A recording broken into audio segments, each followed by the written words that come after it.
Kaya very suspicious po ito and very alarming itong ginagawa nila. Nagkaroon kami ng nung paunang pananalita tungkol doon sa sabpina nila. Kasi ang sinasabi namin, ang gusto nyo lang namang i-establish ay yung identities namin. That was part of the deputization of the ombudsman. Kaya yung mga 18 Marines na nandun din sa loob, nagbigay na ng ID sa babae. Government-issued ID. Pati yung serial number, hawak na Attorney Levy Baligod. Ngayon, in my case, in particular, ang sabi nga ng abogado ko, sabi niya, ano ba yung ano yung ini-establish ninyo? Nandito naman si Mike. No? Hindi niyo ba kilala? Kung kilala niyo naman, okay na. Hanggang doon lang kasi yung limitasyon ng subpoena na binigay ng ombudsman sa NBI. Attorney Topacio? Yes, oo. Kasi alam nyo, ito kinakataka ko Nagulat ako. Kasi kami naman nag-cooperate. Di ba sabi ko, out of respect to the institution, may sabpina, pumunta kami. Ang gusto po nilang gawin, ibukod ng isa-isa sa kanya-kanyang mga kwarto ang bawat isang subject ng sabpina at tanungin. Hindi po pwede yun. Now we are trying to get statements na maaring self-incriminatory. Maari kasi I insist, wala kami tinatago. That papasok na yung right to remain silent dyan. Kasi, with respect to the Marines, ayoko naman pangunahan si Atty. Baligod, pero yung sinasabi nila, with all due respect to our NBI friends, na hindi daw custodial interrogation yon, titignan daw nila yung credibility. Kung sabihin nila hindi credible, is that not a crime of perjury na sasabihin nila? Di ba? Kaya very suspicious po ito and very alarming itong ginagawa nila.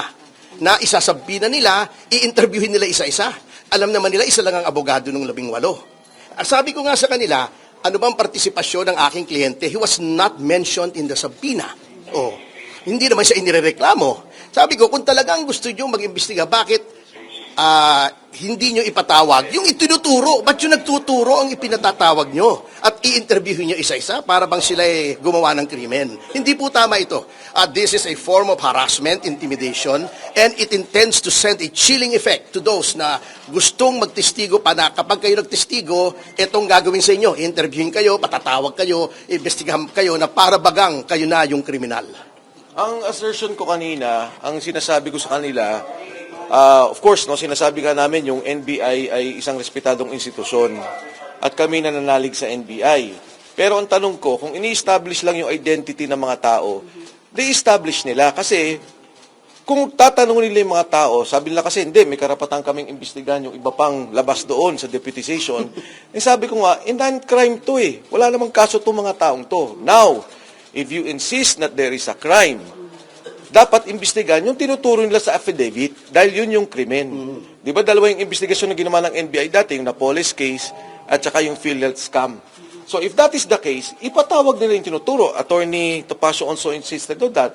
Sabi ko nga, kung magsasabi ko yun ng tama at oo, na ipapatawag nyo si Sandro Marcos, ipapatawag nyo si Speaker Martin Romualdez, ipapatawag nyo si Pangulong Bongbong Marcos na nabanggit dun sa affidavit, yan, papayag kami sa totohanan at kabuwang investigasyon. Pero kung iimbestigahan yung mga tao na nagsalita, anong krimen doon? Anong krimen ang nagawa nila? At anong krimen para imbestigahan ng NBI? Pero with your indulgence, hindi po ba ang proseso po ng investigasyon, normally po pag may nagreklamo, kinukuha mo muna yung facts, lahat ng nagreklamo. Correct. After that, yung po mga inaakusahan yung susunod po ipapatawag. Correct. Dito po sa NBI. Correct. Would you agree na ito po yung preliminary step na gustong gawin ng NBI? So pagka ako pala nag-file sa korte, pag nag-file pala ako sa korte, tatanungin muna ng piskal, sino ka ba? May kaso ka ba?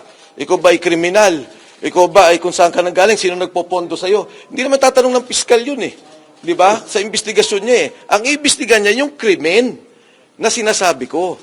Ngayon, batay doon sa krimen, yung mga kalaban, yung mga inakusahan na tumanggap ng pera, sila magsabi na ito walang kredibilidad, ito hindi totoo, ito hindi totoo.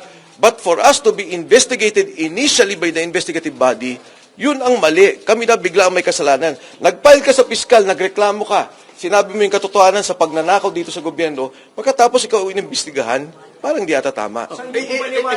Excuse me lang, sasagutin ko si John, from a legal standpoint.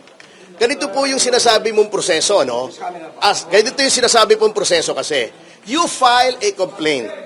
Nag-aalege ka ng mga krimen doon. Since that is an affidavit, meaning to say it is under oath. At nung isang araw, pumunta rito yung notaryo at napatunayan niya, siya ay tunay na abogado, siya ay notaryo at humarap sa kanya yung 18 na mga nagsagawa ng affidavit.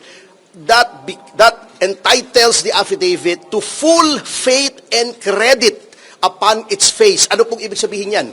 Kung walang kukontra dyan, yan na ang totoo. Sino ang dapat kumontra dyan? Yun bang piskal o yung NBI? Hindi po. Yung binabanggit. Tama. Ikaw ang magdefensa. Ikaw ang magsabi, bakit hindi totoo itong sinasabi? Ito ay hindi totoo. Ito kasinungalingan. Ito, walang katotohanan nito. Bakit sila ang nag-establish kung meron o walang katotohanan? Again, an affidavit duly sworn before a notary public is entitled to full faith and credit upon its face.